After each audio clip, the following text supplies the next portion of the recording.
All right, welcome to this explainer. Today, we're putting on our psychologist hats and diving right into a seriously fascinating behavioral paradox.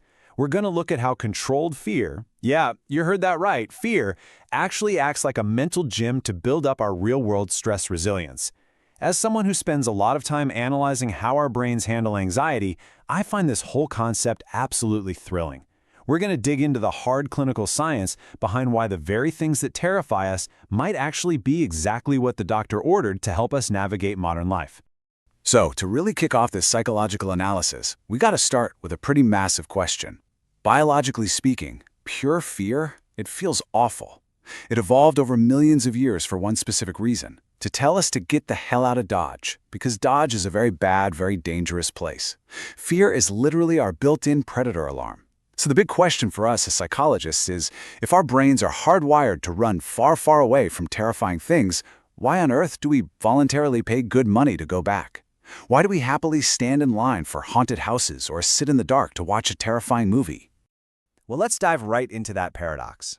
To understand why we actively seek out the exact thing we're wired to avoid, we need to look at a concept called recreational fear. And honestly, this idea completely flips our traditional understanding of negative emotions right on its head. It shows us that a classic feel-bad emotion can, paradoxically, become the engine for highly pleasurable behaviors. In psychology, this completely shatters the old binary idea that stress is always bad and relaxation is always good. As it turns out, deliberately engaging with fear can actually be incredibly rewarding. Now, you might be sitting there thinking, okay, sure, but that's just a weird quirk for adults who happen to love slasher films. But actually, scratch that. Our relationship with fear is something that develops step by step as we age. Just think about it. In infancy, what do babies love? Being jump-scared by a game of peekaboo or being tossed up into the air? In childhood, that naturally evolves into chase play, hide and seek, doing daring tricks on the playground. And by adulthood, it transforms into riding roller coasters, playing horror video games, and watching scary movies. We literally never lose this peculiar attraction to fear. The medium just matures right alongside our brains. And the evolutionary hypothesis behind all this is just fascinating. Throughout the animal kingdom, play is a critically vital survival mechanism. I mean, think of kittens play fighting. They're essentially training for a hostile encounter, but doing it in a totally low-risk environment. When we humans play with fear through these recreational activities, we're doing the exact same thing. We're learning absolutely crucial lessons about our own physiological and psychological responses to stress. We're out there actively testing our limits, but doing it where the cost of failing is basically zero. Of course, as psychologists, we can't just rely on evolutionary theory, right? We need the hard clinical proof. And to find that, we have to look at some incredibly pioneering work happening over at Aarhus University in Denmark. They've actually established a specialized research center, get this, called the Recreational Fear Lab. Researchers there, like Matthias Klassen, have completely dedicated themselves to running the lab studies, the surveys, and the real-world empirical work needed to crack open this vastly underexamined psychological phenomenon. They're literally putting metrics to our monsters. Let's look at how this plays out in a real-world experiment. There was this fantastic study led by researcher Mark Mellendorf Andersen at the Dystopia Haunted House in Denmark, and they used a really rigorous multi-layered methodology. First, they set up surveillance cameras to track behavioral reactions to extreme stimuli, like a chainsaw-wielding pigman chasing guests down a dark hallway. Second, they literally strapped heart rate monitors onto the guests to track their raw physiological stress response. And finally, they used psychological questionnaires to map out how the guests subjectively felt about the whole terrifying ordeal. It's just a brilliant triad of data collection.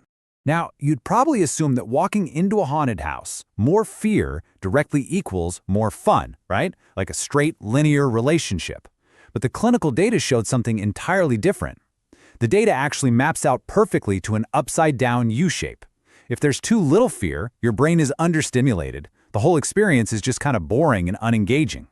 But if you get hit with way too much fear, the experience tips over into being genuinely unpleasant and totally overwhelming. The extremes on either end just completely fail to produce any enjoyment.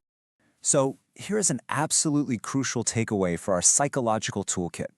Effective stress management, and maximum enjoyment for that matter, isn't about eliminating stress entirely, and it's definitely not about maximizing it. It's all about calibrating it to hit this exact sweet spot of fear. When we toss a toddler up in the air, we don't want it to be too tame, but we certainly don't want it to be too wild. When we're scrolling through Netflix trying to pick a movie, We're subconsciously trying to find the exact piece of content that perfectly hits our own personal sweet spot on the scare meter. And hitting that sweet spot, it actually requires effort and practice. By willingly going into a haunted house or sitting through a scary movie, we're actively developing and refining our internal coping strategies. We're learning how to regulate our fear levels and literally calm our own nervous systems down. The researchers actually refer to these highly practiced people as horror hounds, which I love. These folks have essentially trained their brains to regulate fear just by continuously playing with it. With every single exposure, they get measurably better at managing their arousal levels. And this is where we see the incredibly tangible, real-world clinical results of all that practice. A study led by Colton Scrivener actually found that people who watch a lot of horror movies exhibited measurably better psychological resilience during the really intense, real-world stress of the first COVID-19 pandemic lockdowns. But the benefits go way beyond just pandemics. Regular engagement with recreational fear is linked to a much better general ability to cope with our daily stress and anxiety. We're even seeing preliminary data suggesting it can offer genuine relief for patients who are actively battling clinical anxiety disorders and depression. It's a real game changer. As a psychologist analyzing stress management, I absolutely love this metaphor. You can think of recreational fear as a mental jungle gym. It provides this amazing sort of fear inoculation. Think of it like a vaccine. Just like a vaccine gives your immune system a safe, small dose of a virus so it can build up antibodies, a scary movie gives your mind a small, perfectly safe dose of fear. This completely galvanizes your nervous system, giving you a chance to practice those emotional regulation skills so you're fully prepared for the really big, uncontrollable stressors that life is inevitably going to throw at you. We touched on depression just a second ago, and I really want to highlight exactly why recreational fear might be so helpful there. You see, a lot of people with depression suffer from something called anhedonia. Basically, it's a psychological condition characterized by emotional flatlining. It's this total inability to feel pleasure, or really much of anything at all. For folks dealing with these heavy mental health issues, recreational horror can act like a psychological jumpstart. A sudden jump scare forces a physiological response, and that momentarily breaks through the emotional flatlining, allowing the person to safely feel, play with, and process some really troublesome emotions. But, and this is a massive but, the major clinical caveat here is that for fear to be therapeutic, educational, and fun, you absolutely must feel like you have relative control over the situation. If you genuinely start to believe your life is in danger, well, it immediately stops being play and just becomes trauma. The therapeutic magic of the haunted house or the slasher flick relies entirely on the underlying knowledge that you can leave, you can close your eyes, or you can just hit pause on the TV. That controllable context is exactly what makes the fear safe to play with. So, as we wrap up this explainer, I really want to leave you with a final, provocative thought.